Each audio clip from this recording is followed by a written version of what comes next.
شروع اللہ کا نام لے کر جو بڑا مہربان نہایت رحم والا ہے۔ تمام تر تعریف اس اللہ کی ہے جس کی صفت یہ ہے کہ آسمانوں اور زمین میں جو کچھ ہے سب اسی کا ہے، اور آخرت میں بھی تعریف اسی کی ہے، اور وہی ہے جو حکمت کا مالک ہے، مکمل طور پر باخبر۔ وہ ان چیزوں کو بھی جانتا ہے جو زمین کے اندر جاتی ہیں، اور ان کو بھی جو اس سے باہر نکلتی ہیں، ان کو بھی جو آسمان سے اترتی ہیں، اور ان کو بھی جو اس میں چڑھتی ہیں، اور وہی ہے جو بڑا مہربان ہے، بہت بخشنے والا ہے۔ اور جن لوگوں نے کفر اپنا لیا ہے وہ کہتے ہیں کہ ہم پر قیامت نہیں آئے گی۔ کہہ دو کیوں نہیں آئے گی؟ میرے عالم الغیب پروردگار کی قسم، وہ تم پر ضرور آ کر رہے گی۔ کوئی ذرا برابر چیز اس کی نظر سے دور نہیں ہوتی، نہ آسمانوں میں نہ زمین میں، اور نہ اس سے چھوٹی کوئی چیز ایسی ہے نہ بڑی جو ایک کھلی کتاب یعنی لوح محفوظ میں درج نہ ہو۔ اور قیامت اس لیے آئے گی تاکہ جو لوگ ایمان لائے ہیں اور انہوں نے نیک عمل کیے ہیں اللہ ان کو انعام دے۔ ایسے لوگوں کے لیے مغفرت ہے اور باعزت رزق۔ اور جن لوگوں نے میری آیتوں کے بارے میں یہ کوشش کی ہے کہ انہیں ناکام بنائیں، ان کے لیے بلا کا دردناک عذاب ہے۔ اور اے پیغمبر صلی اللہ علیہ وآلہ وسلم، جن لوگوں کو علم عطا ہوا ہے وہ خوب سمجھتے ہیں کہ تم پر تمہارے رب کی طرف سے جو کچھ نازل کیا گیا ہے وہ حق ہے، اور اس اللہ کا راستہ دکھاتا ہے جو اقتدار کا مالک بھی ہے، ہر تعریف کا مستحق بھی۔ اور یہ کافر لوگ ایک دوسرے سے کہتے ہیں کہ کیا تمہیں ایک ایسے شخص کا پتہ بتائیں جو تمہیں یہ خبر دیتا ہے کہ جب تم مر کر بالکل ریزہ ریزہ ہو چکو گے اس وقت تم ایک نئے جنم میں آؤ گے۔ پتہ نہیں اس شخص نے اللہ پر جھوٹ باندھا ہے یا اسے کسی طرح کا جنون لاحق ہے۔ نہیں، بلکہ حقیقت یہ ہے کہ جو لوگ آخرت پر ایمان نہیں رکھتے وہ خود عذاب میں اور پرلے درجے کی گمراہی میں مبتلا ہیں۔ بھلا کیا ان لوگوں نے اس آسمان و زمین کو نہیں دیکھا جو ان کے آگے بھی موجود ہیں اور ان کے پیچھے بھی؟ اگر ہم چاہیں تو ان کو زمین میں دھنسا دیں یا آسمان کے کچھ ٹکڑے ان پر گرا دیں۔ حقیقت یہ ہے کہ اس میں ہر اس بندے کے لیے ایک نشانی ہے جو اللہ کی طرف رجوع کرنے والا ہو۔ اور واقعہ یہ ہے کہ ہم نے داؤد علیہ السلام کو خاص اپنے پاس سے فضل عطا کیا تھا۔ اے پہاڑوں، تم بھی تسبیح میں ان کے ساتھ ہم آواز بن جاؤ، اور اے پرندوں تم بھی۔ اور ہم نے ان کے لیے لوہے کو نرم کر دیا تھا کہ پوری پوری زریں بناؤ، اور کڑیاں جوڑنے میں توازن سے کام لو، اور تم سب لوگ نیک عمل کرو۔ تم جو بھی عمل کرتے ہو میں اسے دیکھ رہا ہوں۔ اور سلیمان علیہ السلام کے لیے ہم نے ہوا کو تابع بنا دیا تھا۔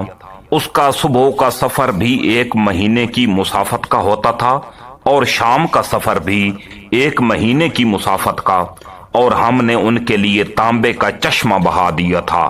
اور جنات میں سے کچھ وہ تھے جو اپنے پروردگار کے حکم سے ان کے آگے کام کرتے تھے، اور ہم نے ان پر یہ بات واضح کر دی تھی کہ ان میں سے جو کوئی ہمارے حکم سے ہٹ کر ٹیڑھا راستہ اختیار کرے گا اس سے ہم بھڑکتی ہوئی آگ کا مزہ چکھائیں گے۔ وہ جنات سلیمان علیہ السلام کے لیے جو وہ چاہتے بنا دیا کرتے تھے، اونچی اونچی عمارتیں، تصویریں، حوض جیسے بڑے بڑے لگن، اور زمین میں جمی ہوئی دیگیں۔ اے داؤد کے خاندان والو، تم ایسے عمل کیا کرو جن سے شکر ظاہر ہو، اور میرے بندوں میں کم لوگ ہیں جو شکر گزار ہوں۔ پھر جب ہم نے سلیمان علیہ السلام کی موت کا فیصلہ کیا تو ان جنات کو